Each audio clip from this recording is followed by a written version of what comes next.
ટોયલેટમાં phone લઈ જવાની ભૂલ ન કરતા આવશે દુર્ભાગ્ય અને બની જશો કંગાળ. ફોન આજકાલ લોકોના જીવનમાં મોટો ભાગ બની ગયો છે. આ જ કારણે મોટાભાગે લોકો પાસે ફોન હોય છે અને તેઓ દરેક સમયે તેને સાથે રાખે છે. કેટલાક લોકો તો કાર ચલાવતા પણ ફોનનો યુઝ કરે છે અને અહીં સુધી કે વોશરૂમમાં પણ ફોનનો ઉપયોગ કરે છે. એમના હાથમાંથી ફોન દૂર થતો નથી.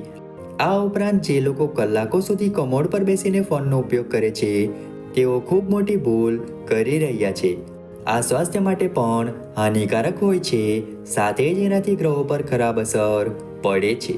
વાસ્તવમાં વાસ્તુશાસ્ત્રમાં દરેક વસ્તુના શુભ અશુભ પરિણામ જણાવવામાં આવ્યા છે.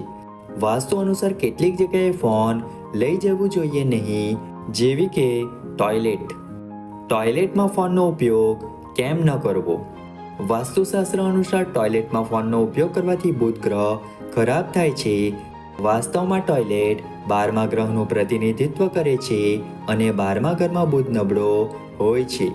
તેથી જે વ્યક્તિનો બુધ ગ્રહ ખરાબ હોય છે તેના જીવનમાં ધીમે ધીમે સમસ્યાઓ આવવા લાગે છે.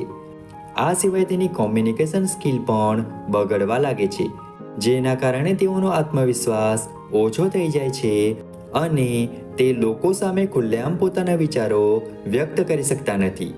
આ સિવાય બુધ ગ્રહના બગડવાના કારણે ત્વચા સંબંધિત ઘણી સમસ્યાઓ પણ થાય છે, જેમ કે ત્વચા પર ફોલ્લીઓ દેખાવી અને ત્વચા કાળી પડવી.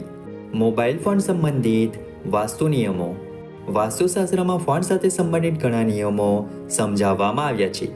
વાસ્તુશાસ્ત્ર અનુસાર ફોનના કવર પર ક્યારેય ભગવાનની તસવીર ન છાપવી જોઈએ. આના કારણે દેવી દેવતાઓ નારાજ થઈ શકે છે, જેના કારણે વ્યક્તિના જીવનમાં મુશ્કેલીઓનો સામનો કરવો પડી શકે છે. મોબાઈલ વોલપેપર પર ક્યારેય હિંસક પ્રાણીઓના ચિત્રનો ઉપયોગ ન કરવો જોઈએ. તેનાથી વ્યક્તિના મનમાં ડર પેદા થાય છે અને તે ઈચ્છા વગર પણ ખોટા કામ કરવા લાગે છે.